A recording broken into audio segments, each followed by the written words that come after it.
João capítulo 5, versículo 1 até o versículo 9. Diz assim: Algum tempo depois, Jesus subiu a Jerusalém para uma festa dos judeus. Há em Jerusalém, perto da Porta das Ovelhas, um tanque que em aramaico é chamado Betesda, tendo 5 entradas em volta.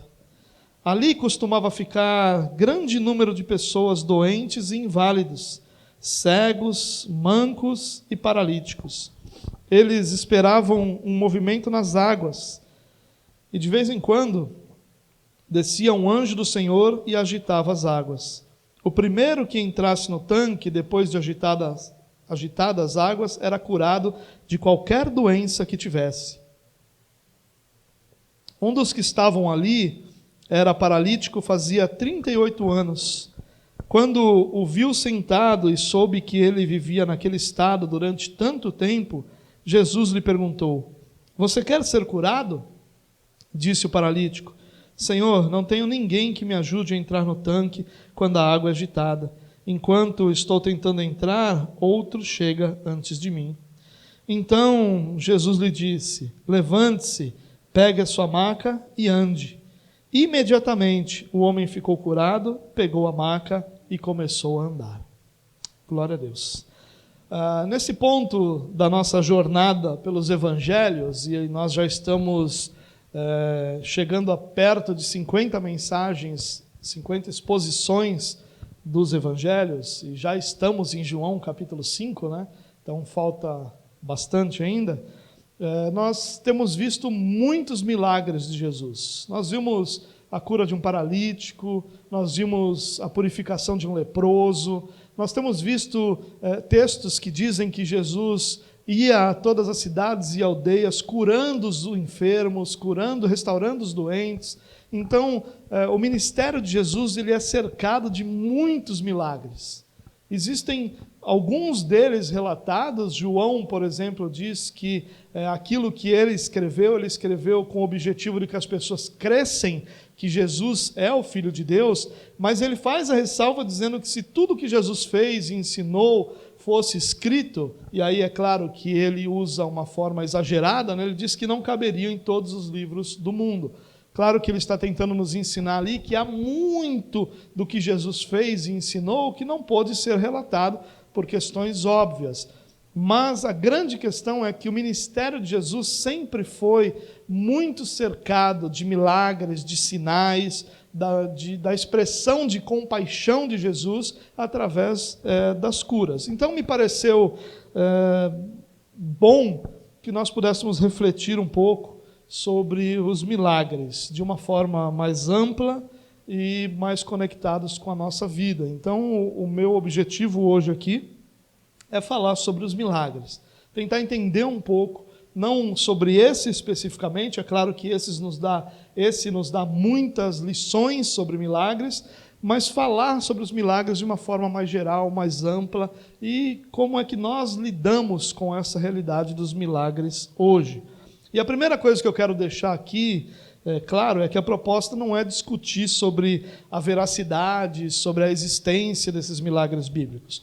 Muitos têm tentado explicar os milagres como se eles não fossem nada mais do que fenômenos raros da natureza.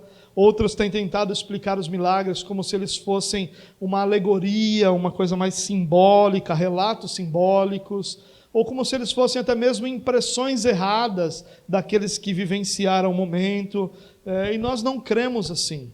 Não é isso, não é essa forma que nós cremos. Nós cremos que cada relato das Escrituras sobre o milagre é exatamente isso, um milagre.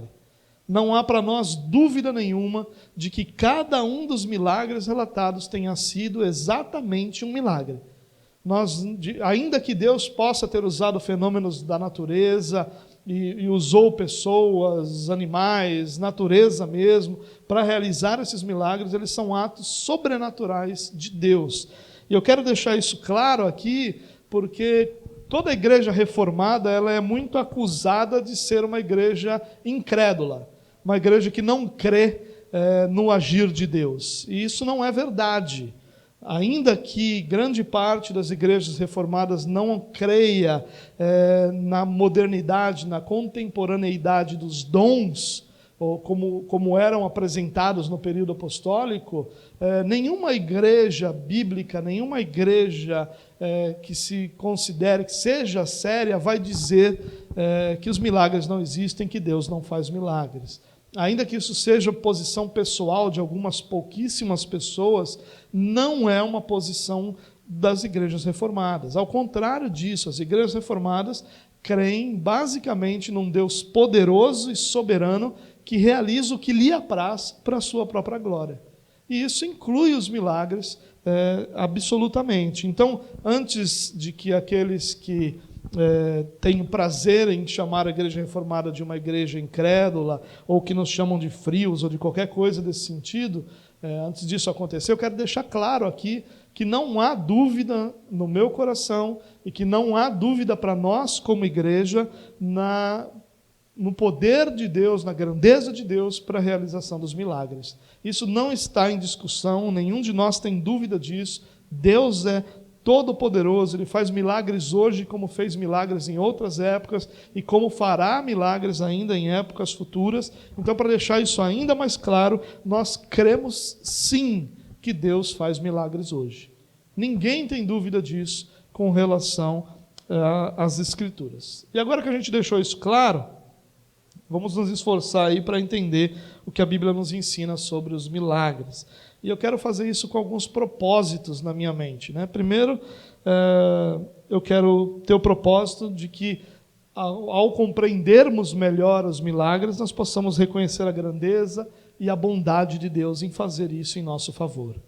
Quando nós olhamos para os milagres, a primeira coisa que a gente vai alcançar é esse reconhecimento de bondade, de misericórdia de Deus em realizar milagres em nosso favor. O segundo propósito que eu tenho em mente é o propósito de que nós estejamos, ao compreender o que as Escrituras falam sobre os milagres, protegidos dos ensinos e dos apelos absurdos sobre esse assunto.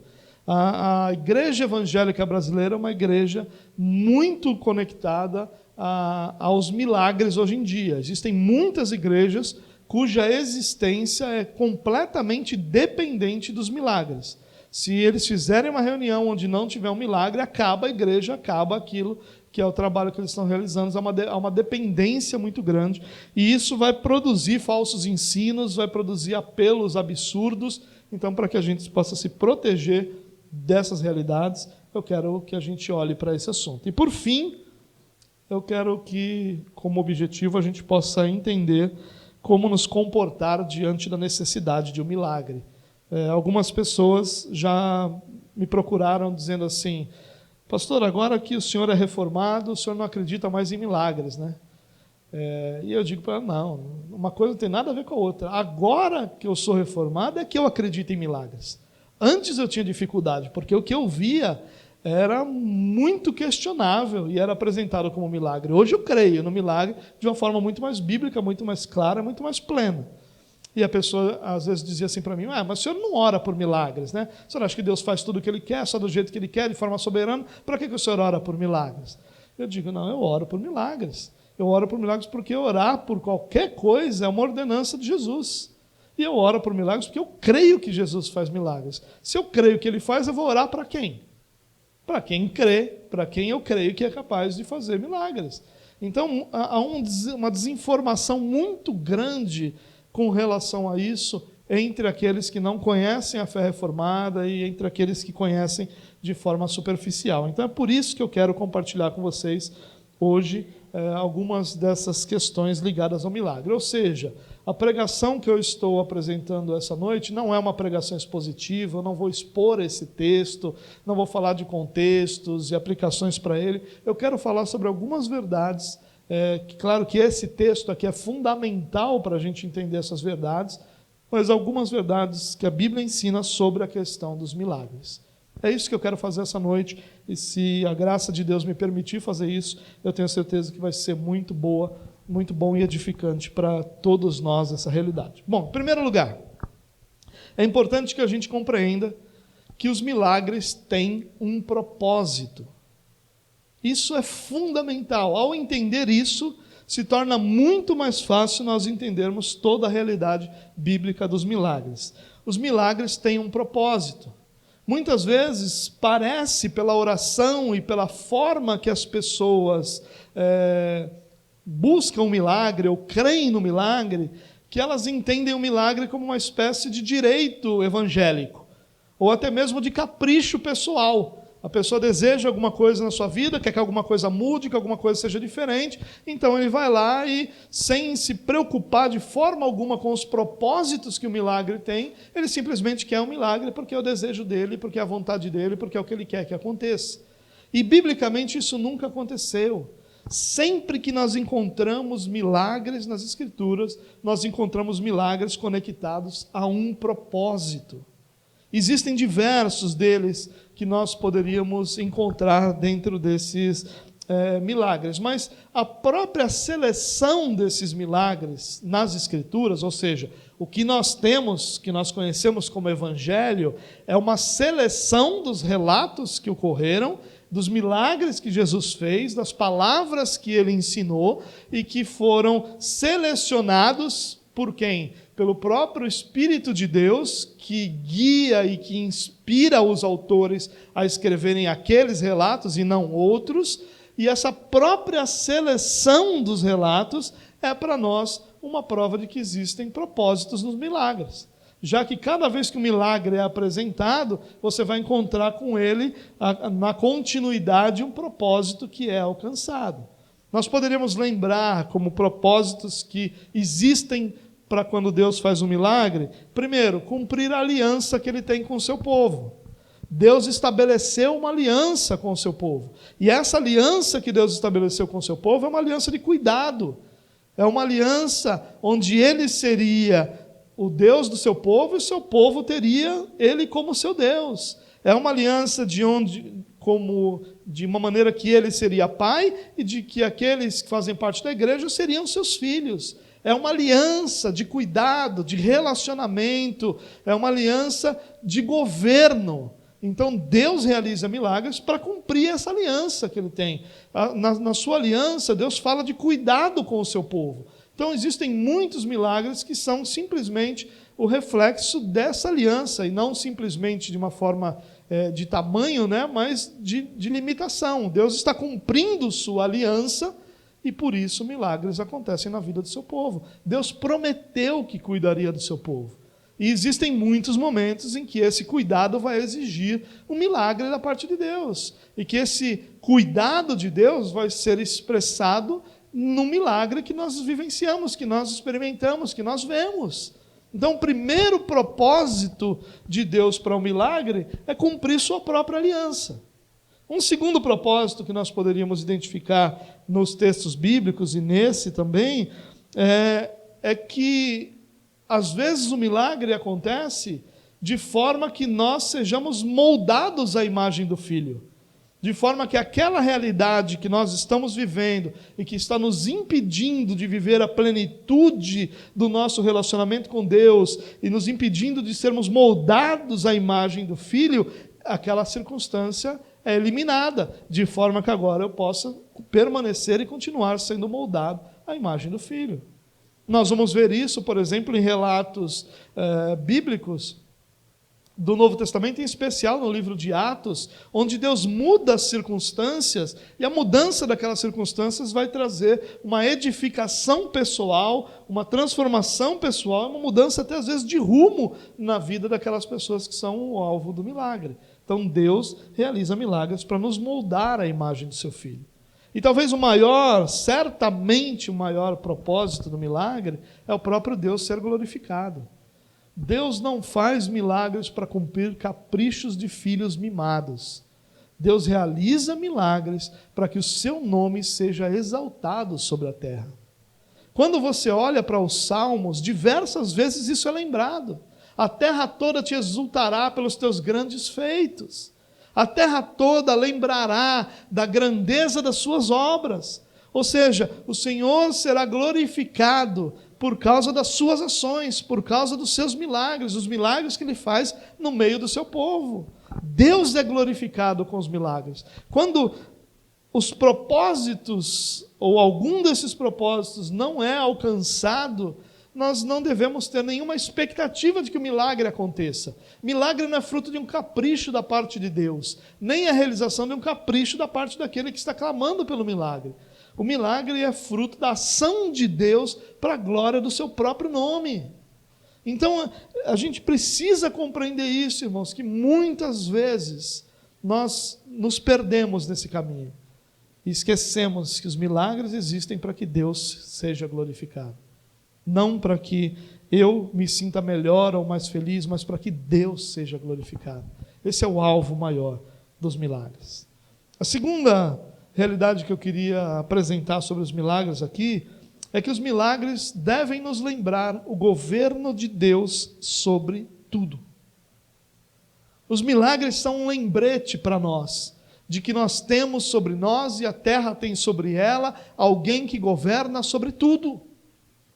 E em muitos momentos de grandes lutas e dificuldades, a gente esquece isso e duvida disso. E a gente esquece que Deus intervém soberanamente, de forma sobrenatural, na existência da humanidade, para nos lembrar de que Ele governa sobre tudo.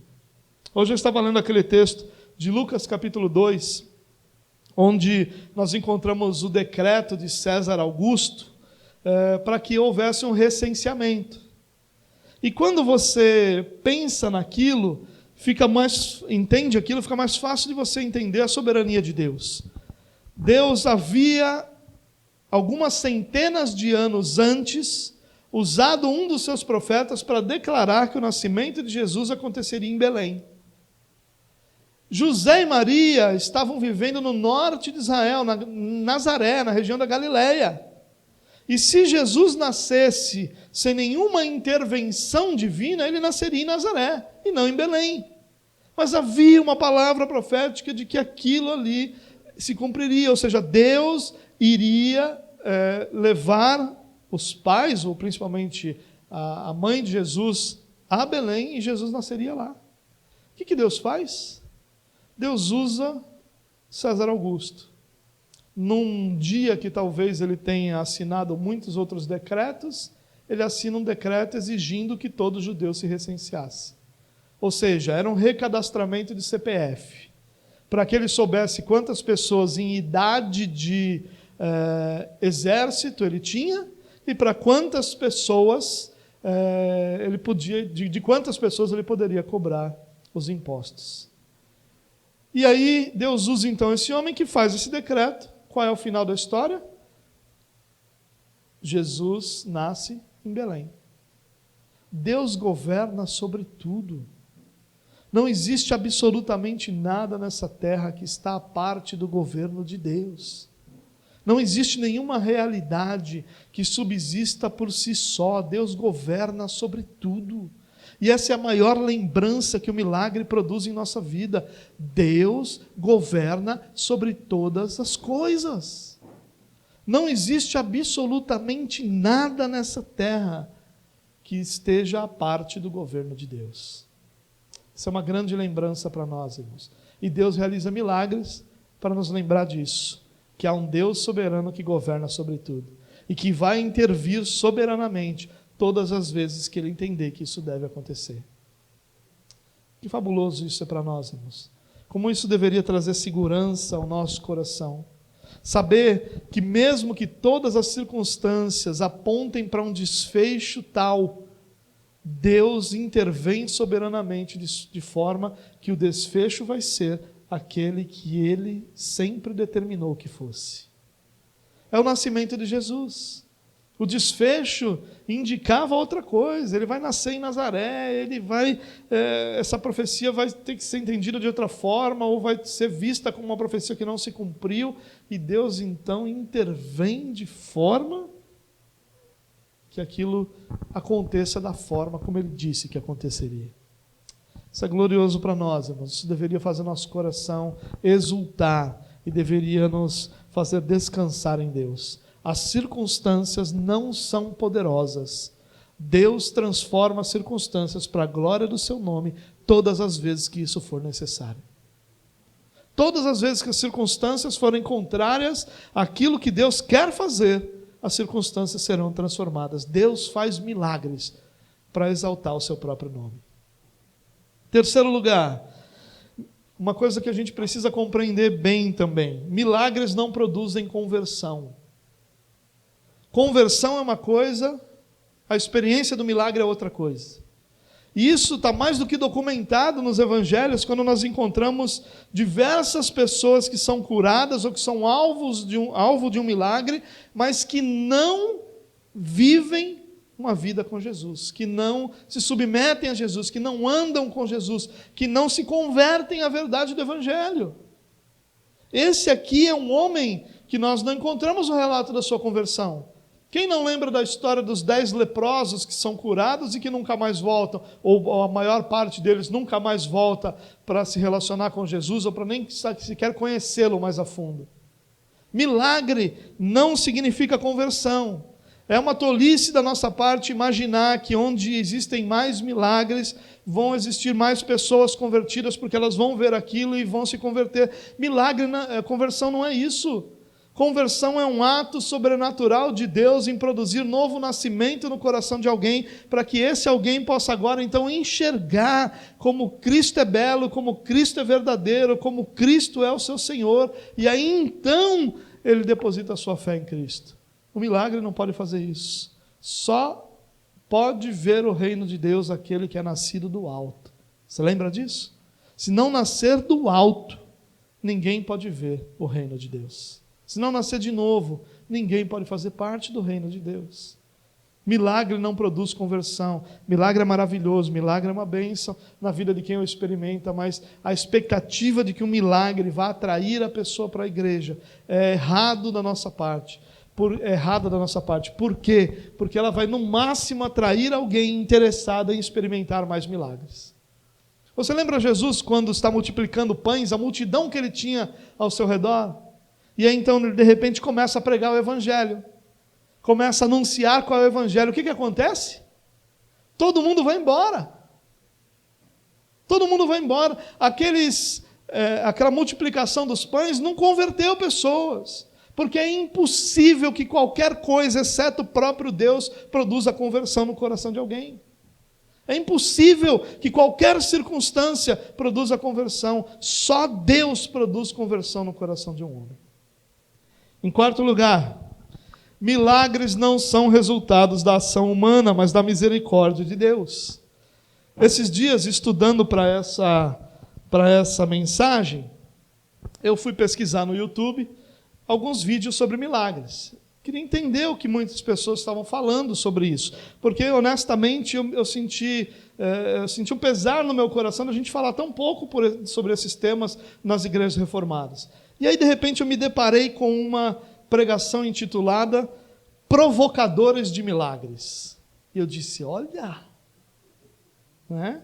E aí daqui a pouco eu me deparei com outra mensagem dizendo o seguinte: 5 passos para alcançar o milagre.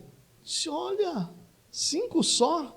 Rapaz, eu gasto mais passos para ir no banheiro da minha casa do que para realizar um milagre, para ver um milagre.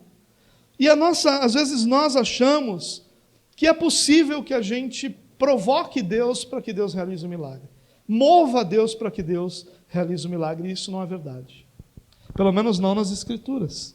Ninguém é capaz de provocar milagres. Não existem passos para alcançar milagres.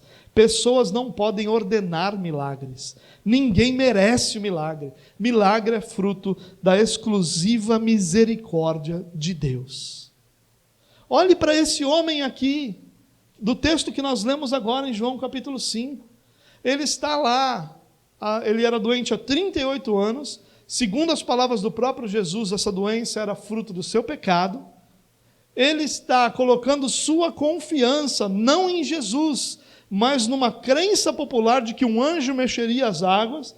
Ele está frustrado porque ele cria naquilo, mas não conseguia chegar na água primeiro.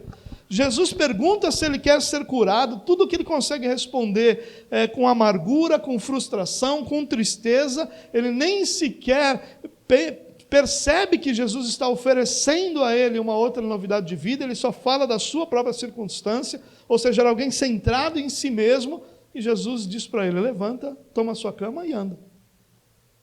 Ele não merecia esse milagre. O leproso, quando é curado, essa história é relatada exatamente pelo fato de que os judeus entendiam o leproso como alguém que está debaixo de punição de Deus. O paralítico, quando é curado, essa história é relatada exatamente para mostrar como esse alguém era completamente à parte de toda a sociedade e à parte de tudo aquilo que acontecia na vida daquele povo.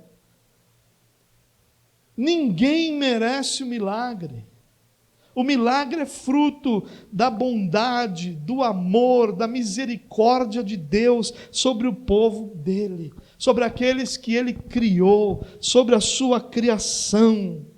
Nós devemos sim crer no milagre, mas não por causa da nossa retidão, nem porque nós passamos a noite do monte, nem porque nós fizemos um propósito, estamos jejuando ou alguma coisa parecida, mas nós temos que crer no milagre, porque nós estamos diante de um Deus misericordioso.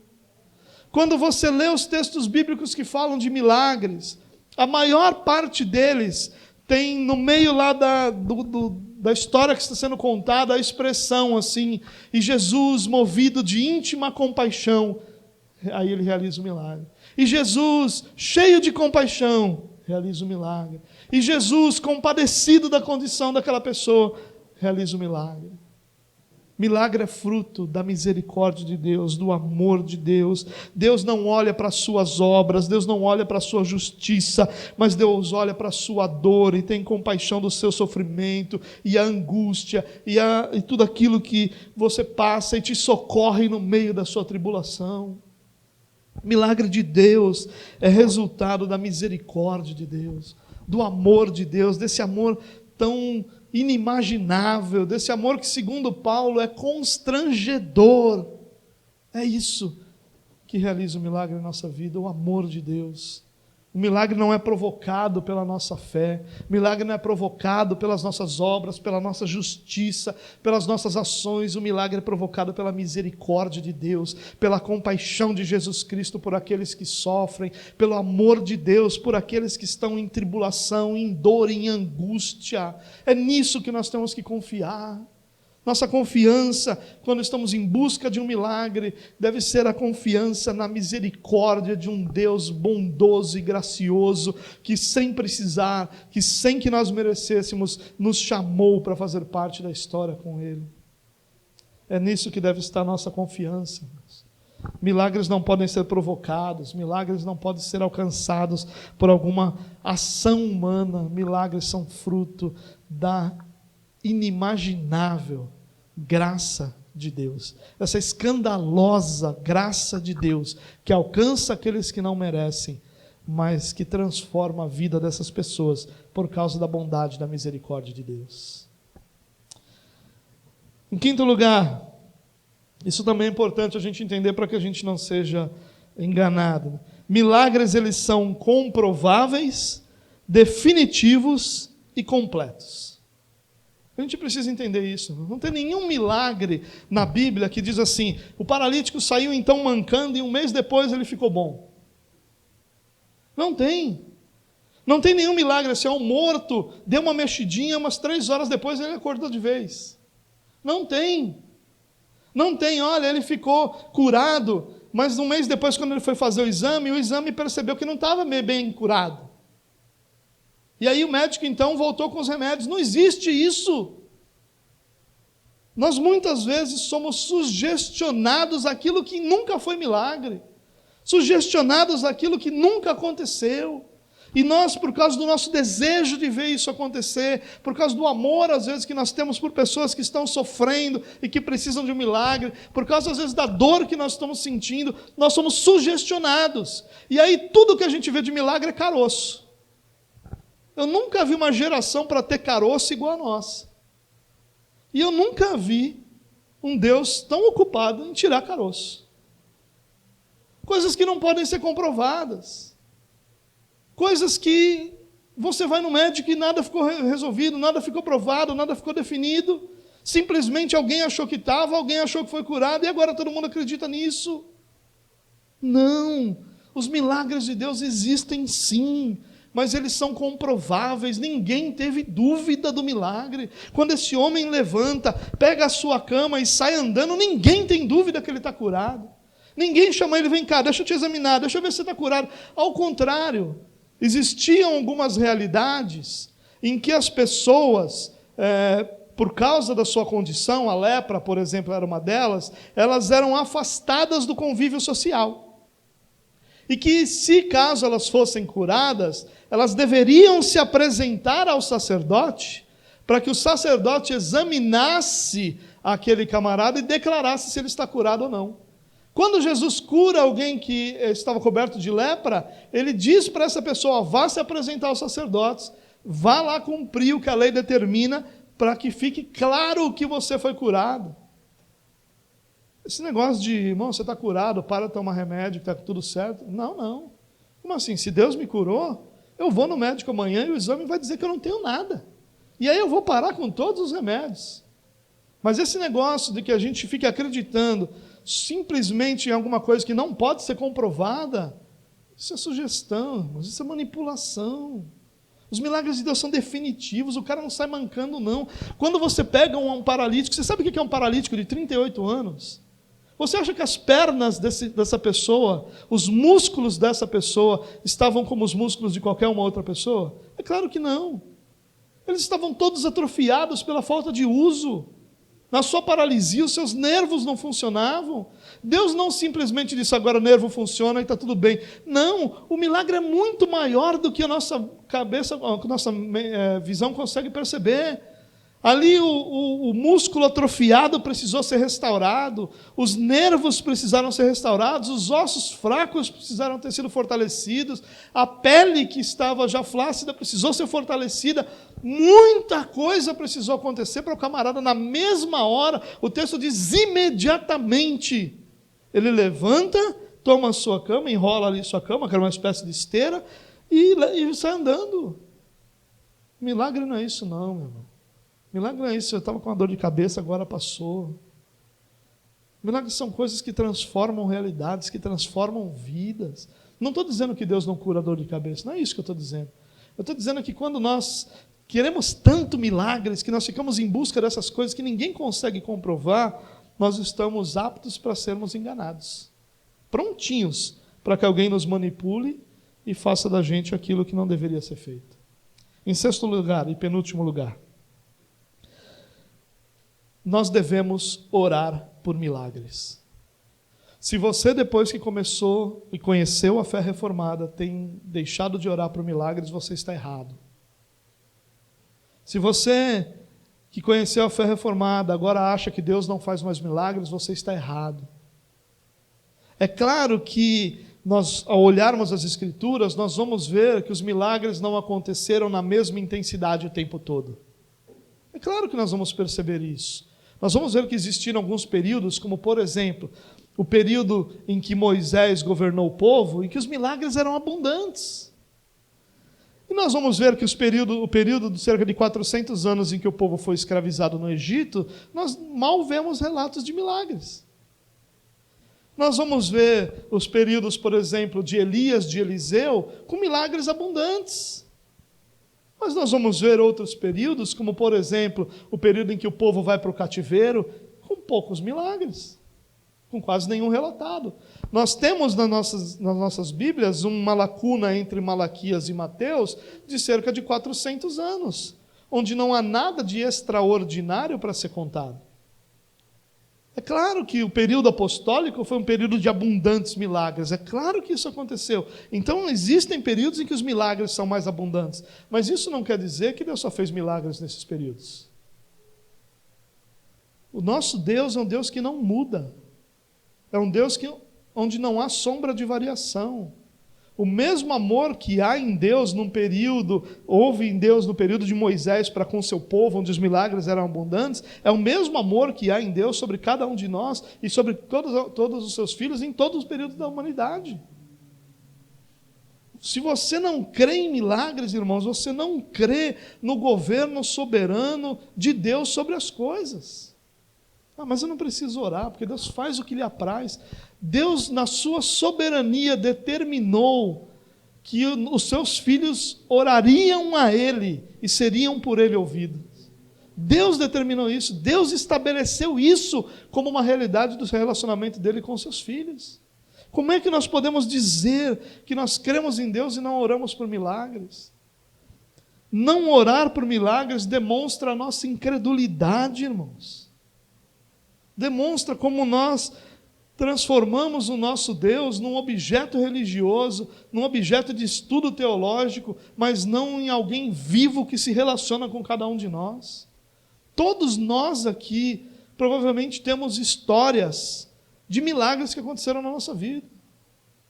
Eu já contei diversas vezes, irmãos, que no período imediatamente posterior à minha conversão, eu fiz parte de uma igreja que foi extremamente valiosa e importante na minha vida, e durante um breve período eu fiz parte de uma congregação com não mais do que 12 ou 13 pessoas.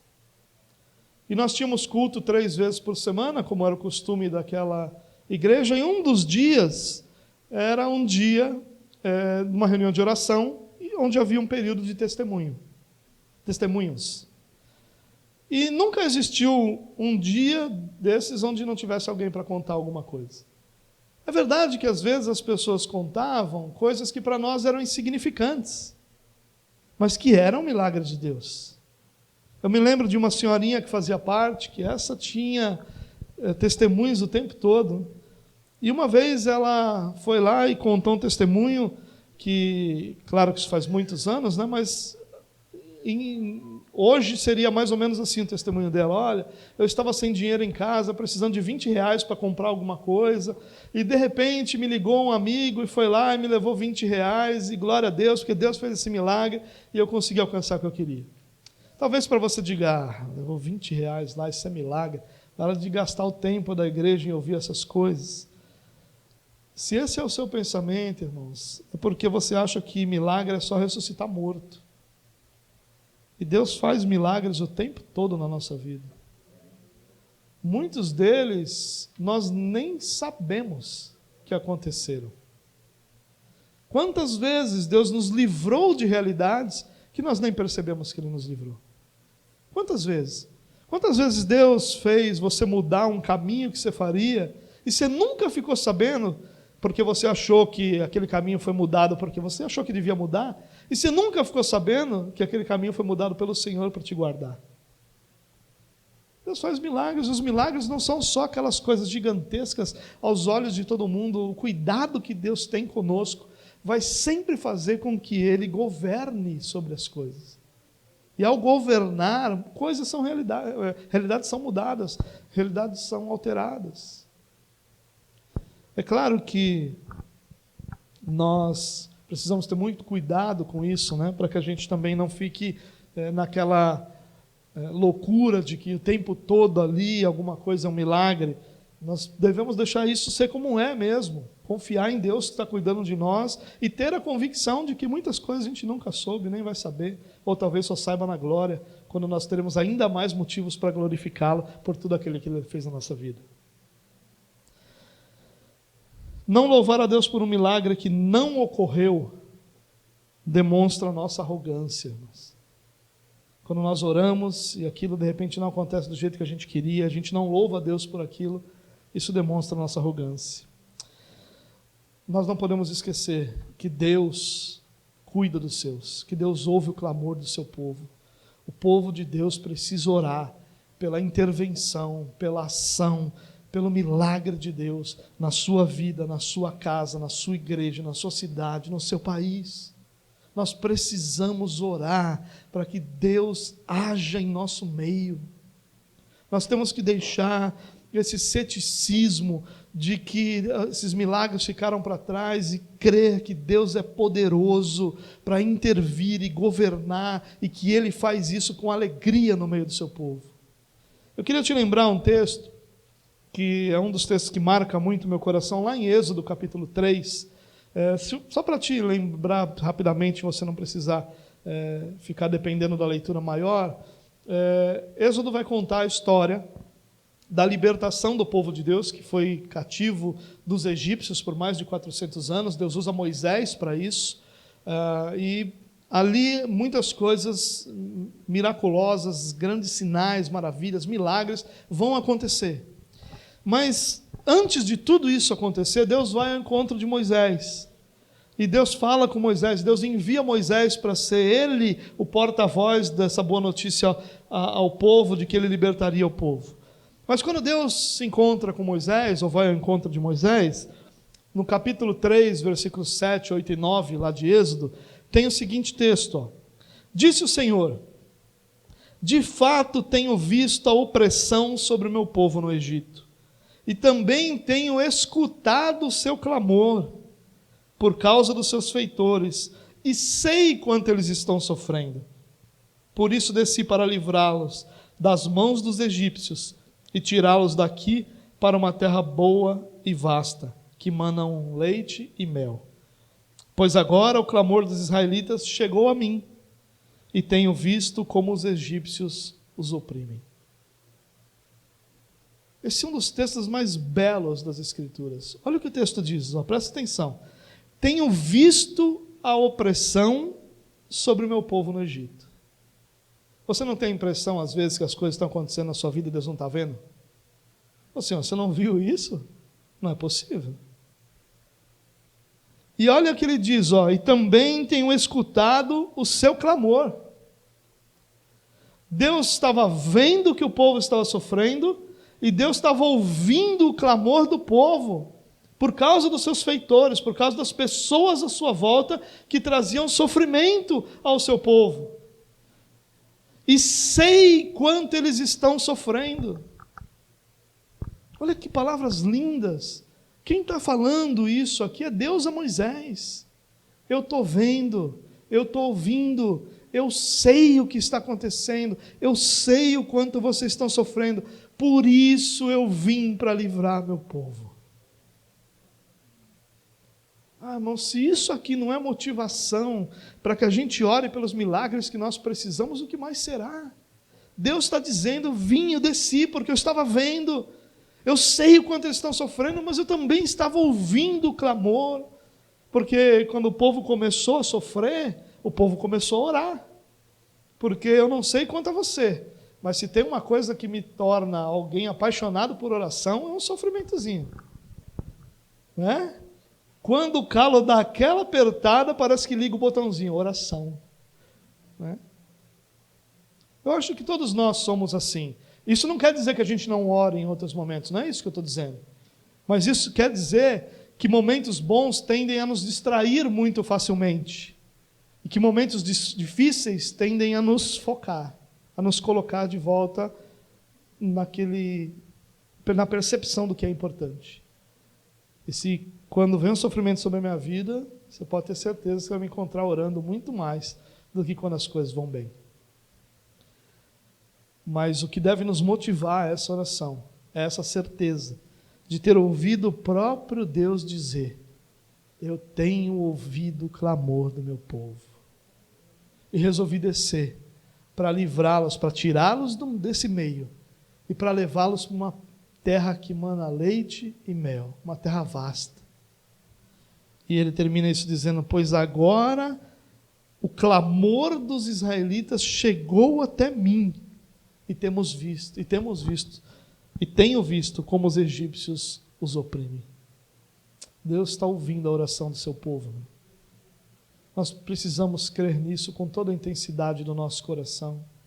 A nossa oração não pode ser o reflexo de algo que eu tenho que fazer, mas precisa ser reflexo da nossa fé, de como nós cremos que Deus é poderoso para mudar circunstâncias ao nosso redor, de como nós cremos que Deus é poderoso para realizar aquilo que muda realidades na nossa vida, como Deus governa sobre tudo, como não há absolutamente nada à parte do controle e do governo das suas mãos.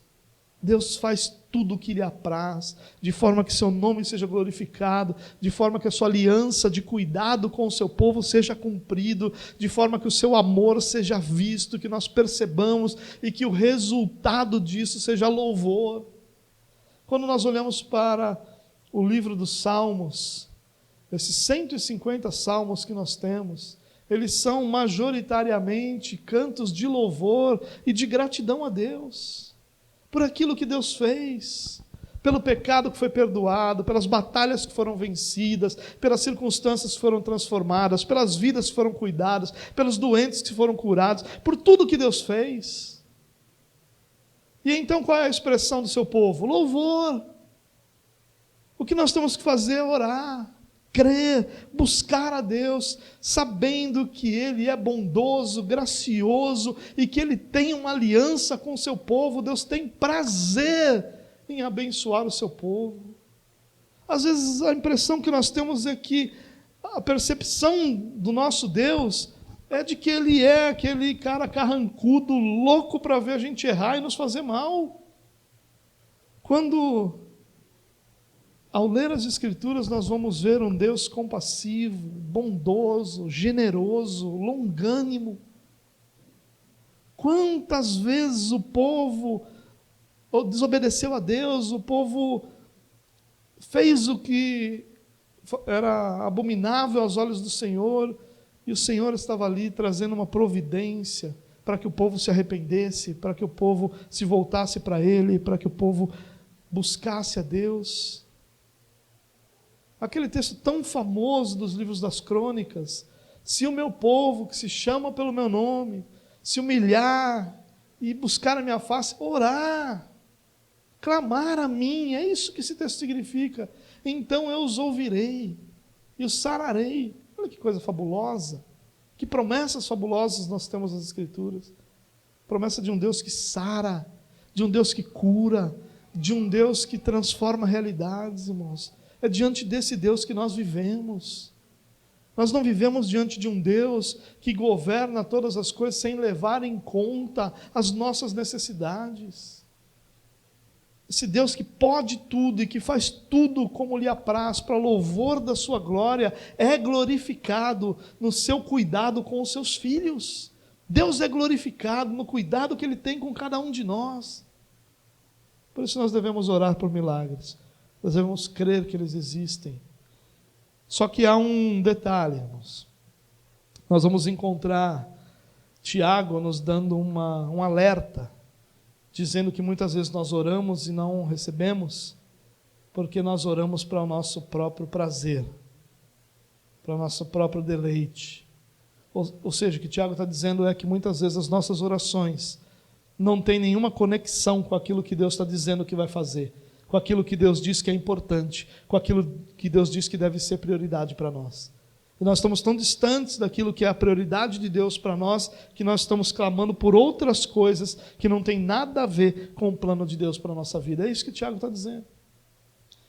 E talvez a gente precise de um modelo de oração, de um modelo de como nós devemos orar por esses milagres. E o melhor modelo certamente é Jesus Cristo. E em Lucas capítulo 22, os versículos 42 e 43, nós vamos encontrar Jesus orando lá no Getsêmani, certo de que ele já seria preso, torturado e morto. E ele está angustiado, e ele chama seus discípulos para orar com eles. E ele se afasta dos seus discípulos e ora de forma angustiada, mas a sua oração é muito famosa entre todos nós. Pai, se possível, passa de mim esse cálice. Na versão NVI diz: Pai, se queres, afasta de mim esse cálice. Contudo, não seja feita a minha vontade, mas a tua. E a Bíblia diz que então lhe aparece um anjo do céu que fortalecia Jesus. A oração de Jesus é: Pai, se for possível, passa de mim esse cálice. Se for possível, Pai, que haja qualquer outra forma do seu plano ser realizado, faz isso. Se for possível que eu não passe por toda essa dor, angústia e sofrimento que eu sei que estão diante de mim, faça isso. Mas que não seja aquilo que eu estou sentindo, que eu quero, ou que eu estou lhe pedindo. Seja feita a sua vontade. Essa tem que ser a nossa oração. Senhor, essa é a minha dor.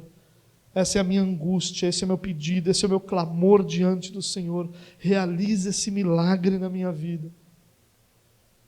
Mas se de alguma forma eu estou pedindo ao Senhor algo que não faz parte dos teus planos, que ferem teus propósitos, ou que não fazem parte daquilo que o Senhor está realizando na minha vida, seja feita a tua vontade.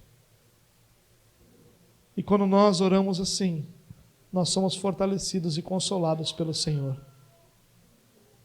para que nós possamos estar bem quando Deus disser não, porque Deus disse não para Jesus. Sabe, uma das coisas que me impressiona de forma muito negativa é como existem cristãos arrogantes ao ponto de achar que Deus tem obrigação de realizar o que eles estão decretando, declarando ou ordenando. Deus disse não para Jesus e vai ter obrigação com criaturas caídas? Irmãos, é um pouco de bom senso. Deus, o Pai, disse não a Jesus. E Jesus passou por tudo aquilo, porque aquilo era a vontade de Deus. E é assim que nós devemos perceber, que nem sempre a nossa oração faz parte daquele momento do plano de Deus.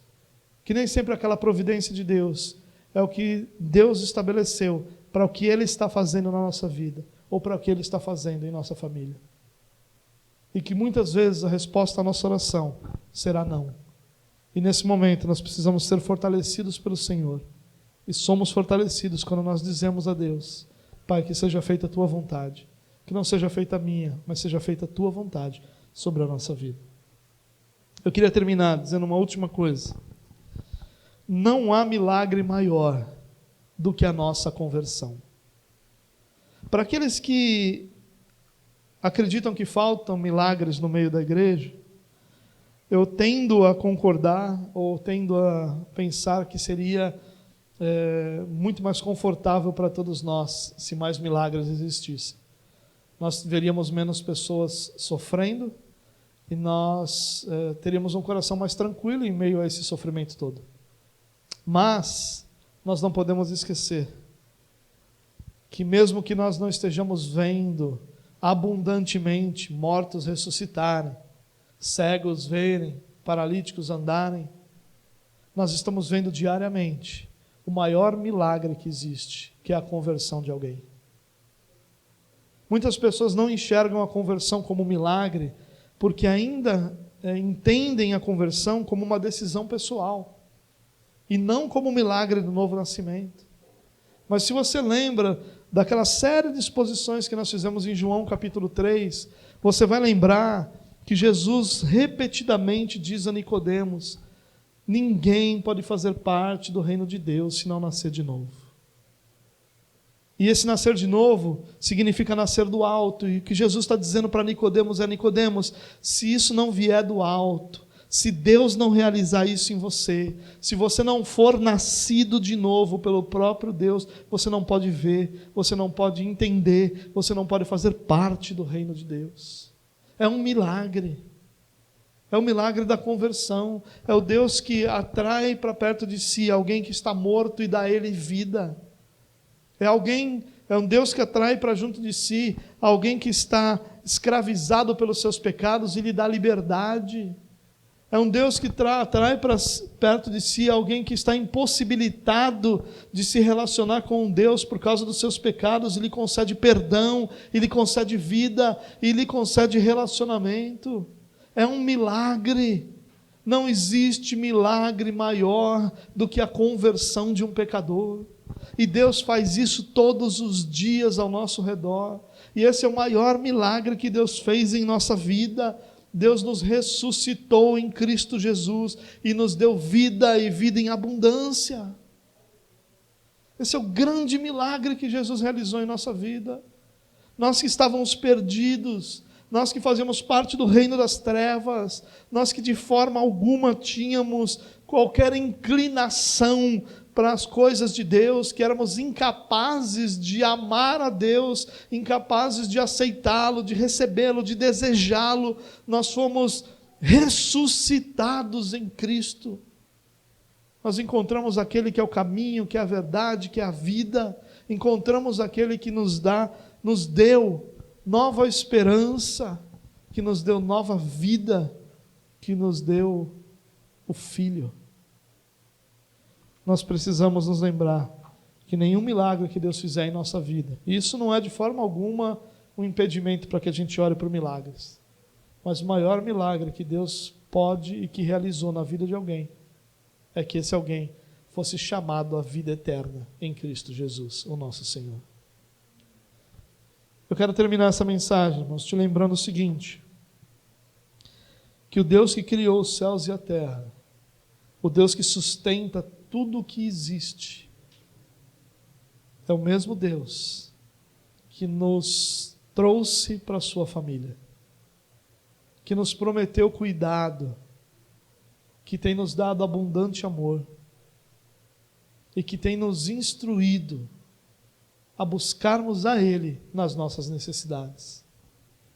Quando Paulo diz, não andem ansiosos por coisa alguma, em Filipenses capítulo 4, antes que todas as suas petições, os seus pedidos estejam diante de Deus, através da oração e súplicas, dando ações de graça. Olha o que Paulo está dizendo, não ande ansioso, coloque isso diante de Deus, porque quando você colocar isso diante de Deus, a paz de Deus que excede todo entendimento guardará o coração e a mente de vocês. Lembra o que Pedro disse? Coloquem sobre Ele toda a sua ansiedade, porque Ele tem cuidado de vocês. Lembrem-se do que Deus fez ao longo da história da igreja. Se você quiser limitar isso, dê uma olhada no livro de Atos e veja como Deus cuida dos seus de uma forma inimaginável. Sabe, quando Paulo diz que o amor de Deus constrange, Paulo não está exagerando em absolutamente nada. Paulo está olhando para si, dizendo, olha, como é que eu posso, alguém como eu, alguém que perseguiu a igreja, alguém que rejeitou a Cristo, alguém que foi cúmplice no assassinato de filhos de Deus, isso que Paulo foi. Alguém que era feroz contra a igreja do Senhor. Como é que eu posso ser essa pessoa hoje, que Deus usa para anunciar as boas novas de salvação? A resposta que Paulo chegou foi, é por causa do amor de Deus. É por causa do amor de Deus que realizou esse grande milagre em mim e que me trouxe da morte para a vida. E esse amor é tão grande, ele é tão incondicional. Esse amor, ele não depende de resposta. Esse amor não depende da nossa compreensão, não depende da nossa capacidade, das nossas obras, nem da nossa justiça. Esse amor se sustenta em Deus e em Deus somente. Esse amor que foi derramado sobre nós, que tem cuidado de nós, que tem nos sustentado em meio a todas as batalhas da nossa vida. Nós estamos aqui sendo sustentados, cuidados por Deus, em meio a todas as limitações de todos os que estão à nossa volta, dos mais próximos aos mais distantes, todos limitados. Deus tem cuidado de cada um de nós. Deus realiza sim milagres. Deus tem feito muitos milagres na minha e na sua vida, que nós nem sabemos que existem. Deus faz muitos deles que são visíveis. E nós devemos crer que em todas as nossas necessidades, nós devemos ir a Deus, crendo que Ele é amoroso, bondoso e misericordioso, para ouvir o clamor do seu Filho. Não olhamos para esses milagres como milagres que cessaram, porque eles não cessaram. Ainda que diversos dons apostólicos tenham cessado, Deus não cessou de agir. Deus não cessou de amar. Deus não cessou de cuidar. A aliança de Deus não cessou. Deus continua cuidando dos seus. Deus nunca disse, olha, a minha aliança está suspensa até chegar no céu. Por enquanto, se virem. Nós não temos a menor indicação disso. Ao contrário, tudo que nós temos são palavras do próprio Jesus nos dizendo, olha, busquem o Pai, peçam a Ele, batam para que seja aberta, busquem para encontrá-lo. Vão ao Pai. Eu quero encerrar lembrando você daquelas palavras tão belas do autor de Hebreus.